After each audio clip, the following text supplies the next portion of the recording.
Hi everyone, Anthony Fantano here, internet's busiest music nerd, and it's time for a review of the latest Sunn record, Kannon. This is the new LP from legendary drone metal duo Sunn, the highly anticipated follow-up to one of their most celebrated records, 2009's Monoliths and Dimensions. 6 years since the release of that record. Crazy. And this LP was easily one of their most widely discussed albums, one of their most musically diverse albums, featuring instrumentations such as large group chorus vocals, some harp on the final track, which I believe was a tribute to Alice Coltrane, even some bells. This LP was a very high creative peak for the duo, something that I was worried they would never really be able to top. But then, following this album, we just got a lot of studio album silence. Sure, in the time between this new record and Monoliths and Dimensions, we had plenty of collaborative records, one with Nurse with Wound, also one with Ulver, another with Scott Walker himself, all of which received reviews from across the opinion spectrum. Now, since the release of Monoliths and Dimensions, I've probably caught Sunn live like 3 or 4 times. Each performance was great, and I was just really intensely waiting for the release of their next album. And listening to it, I can't really say it reached to my expectations.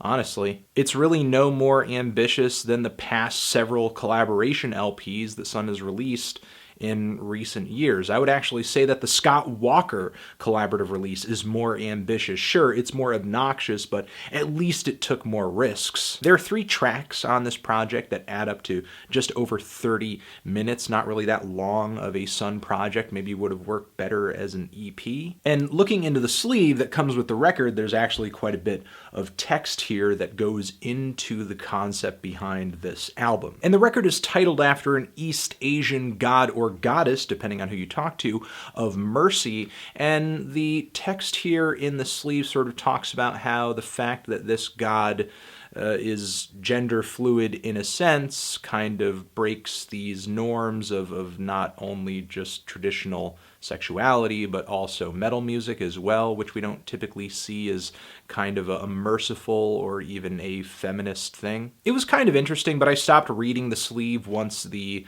liner notes started to kind of read like a review and there were actual descriptions of what was going on in the music, but only because I tend to just avoid reading any reviews of any music that I am doing a review for before I've gotten my review out. Just kind of a general practice for me. I don't want to be writing things or saying things that other people are saying who are reviewing albums. It's just kind of a rule of thumb I think most reviewers should probably work by. But then I decided I wasn't going to go back to the liner notes once I found out who wrote them. One Miss Eliza Schwartz, who, if you look her up, she's one sick puppy. Kind of a self-impressed Ivy League art school dimwit who apparently had forced herself, allegedly, through multiple miscarriages for an art project. And reading through what I had read in the liner notes thus far, I felt as if she was trying to convince herself of her own BS more than actually communicate anything to me or whoever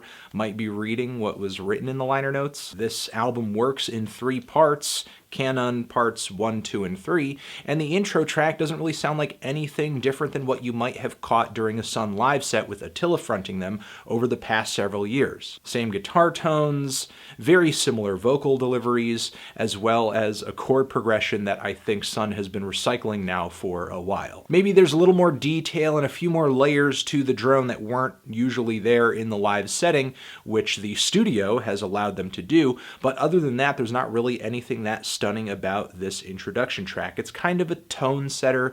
It's sort of just, I don't know, allows you to know that you're going to be listening to a drone metal album. Still, I do like the twanged guitars, and I think the production is heavy. It's great. This thing sounds great on record, and I can at least say that Sunn is working up to a bare minimum quality level that I expect. Parts 2 and 3 of this record are actually way more enthralling. I actually, again, would have wished that maybe these 2 tracks were just kind of a teaser EP or something. On track 2, it's almost like listening to Attila deliver this sort of Buddhist chant over these very heavy, blaring guitars, which are even more intense than they were on the first part. Sometimes the blaring guitars and the vocals are blindingly bright. In this way, I could see how the music is a little merciful, or at least just lighter than what Sunn has put out in the past, at least over their past few albums. The ending has a powerful, thunderous rumble to it, and this track is just kind of Sunn getting back into that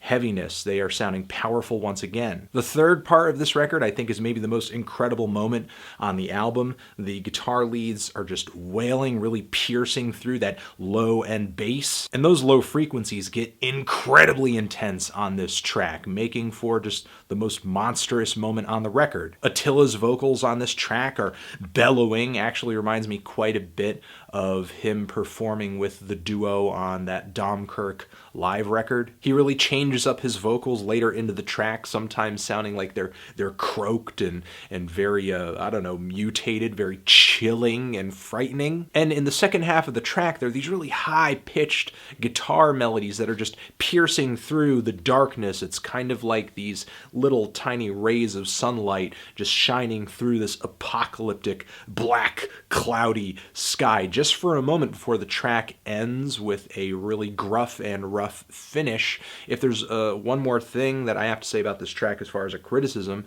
it's that once again Sunn is handing us another incredibly familiar chord progression. Overall, I feel like we've been handed a brief but decent Sunn album, and the duo has essentially, again, like I said earlier, worked up to a bare minimum quality level, and that's about it. There are a few new and refreshing ideas sort of shown on tracks 2 and 3, but they're not so prominent that they actually make it feel like Sunn is doing anything all that new or exciting. What literal accompanied instrumentation actually makes it onto this record? I wish it was louder, just so that the concept of this album, it seems, could be explored more sonically and musically, more than it is explored verbally. It's just kind of disappointing, honestly. A duo known incredibly well for being on the cutting edge and always going the extra mile is not on the cutting edge and isn't going the extra mile in any way, shape, or form on this thing. Unfortunately, Sunn played it super duper safe on this thing, and I don't really think there's anything else to say. I'm feeling a light to decent 6 on this thing. Transition. Have you given this record a listen? If you have, what did you think about it? Did you love it? Did you hate it? Why? What do you think I should review next? And that's it. Anthony Fantano, Sunn, forever.